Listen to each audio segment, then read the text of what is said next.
Hey, what's up guys? Joker here. Today we are at the Logitech booth at PAX West 2016. I'm going to be taking a look at their Pro Gaming Mouse, which released recently, as well as their wireless Prodigy Mouse, which is going to be coming out very soon in the G403. But I wanted to start off first by looking at the Pro Gaming Mouse, which released last month. This mouse is of particular interest to me, as I am currently using their Logitech G403 back at home. I absolutely love this mouse for first-person shooters, and as someone that is currently mainly playing Overwatch and is also planning to play Battlefield 1 when that comes out, I'm a huge FPS nut, always have been.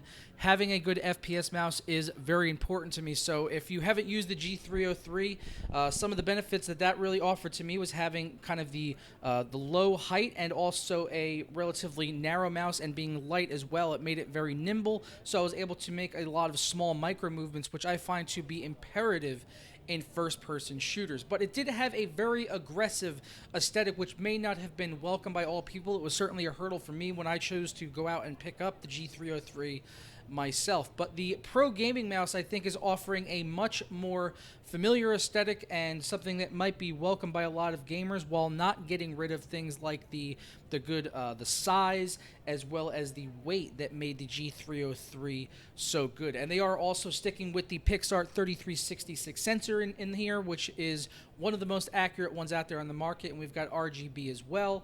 Very limited buttons in here, which is another thing that I do look for in a good FPS mouse. So the Logitech Pro Gaming Mouse is something that I am definitely going to keep my eyes on, and hopefully we'll get a chance to try it out here soon for you guys on the channel, and I can match that up against my old G303. I think that would be a very good comparison to do here on the channel.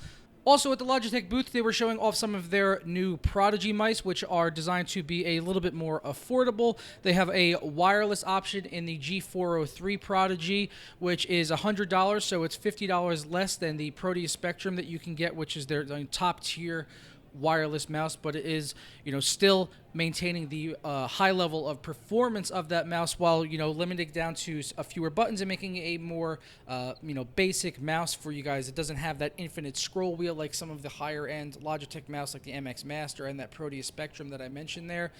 But it still has the really good wireless signal. They actually had a testing booth set up where they put a Razer Mamba side by side with the G403 Prodigy, where it would test the mouse latency at the exact amount of milliseconds that it would take the signal to get from the mouse and to be received by your PC to display that action to you.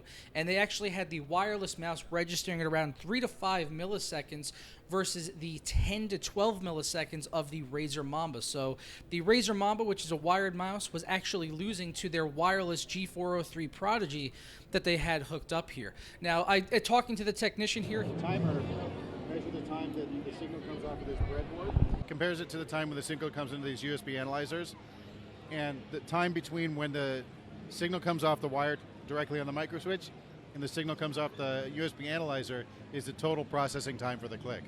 This Tag Heuer mini timer can, if you look at the numbers up here, you're getting 3.07 milliseconds. So you're getting like tens of microseconds is our resolution for the timing.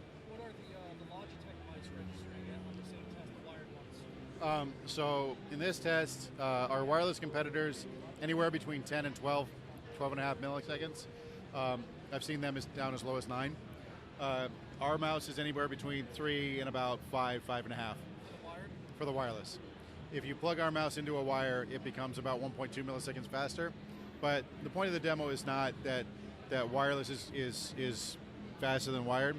The point of the demo is that with a mouse that is incredibly well liked and incredibly well respected, that no one has ever told me is too slow for gaming, we can actually create a wireless product that is faster than that, so people don't need to be worried that wireless is too laggy, because there are already products that are on the market that are literally slower than our wireless products, and nobody complains that they're too slow.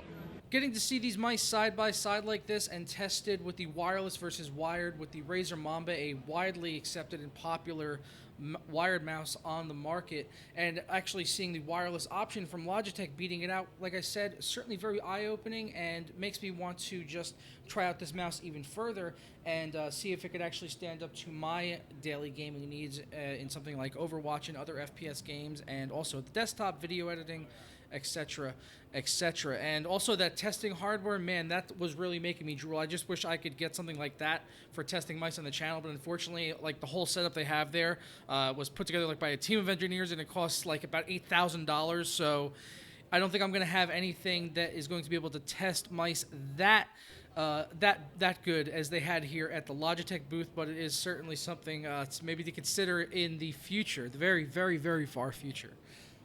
All right, guys, but I'm going to go ahead and get on out of here. Before I do, please let me know down in the comments below, what mouse are you using right now? And if you're looking to pick up one of these new mice, what would you be looking to get, whether it be Logitech or otherwise? Like I said, that pro gaming mouse really does seem to be tuned to exactly what I look for in an FPS mouse. So hopefully we will get to check that out for you guys, and I'll catch you next time. Ta-ra.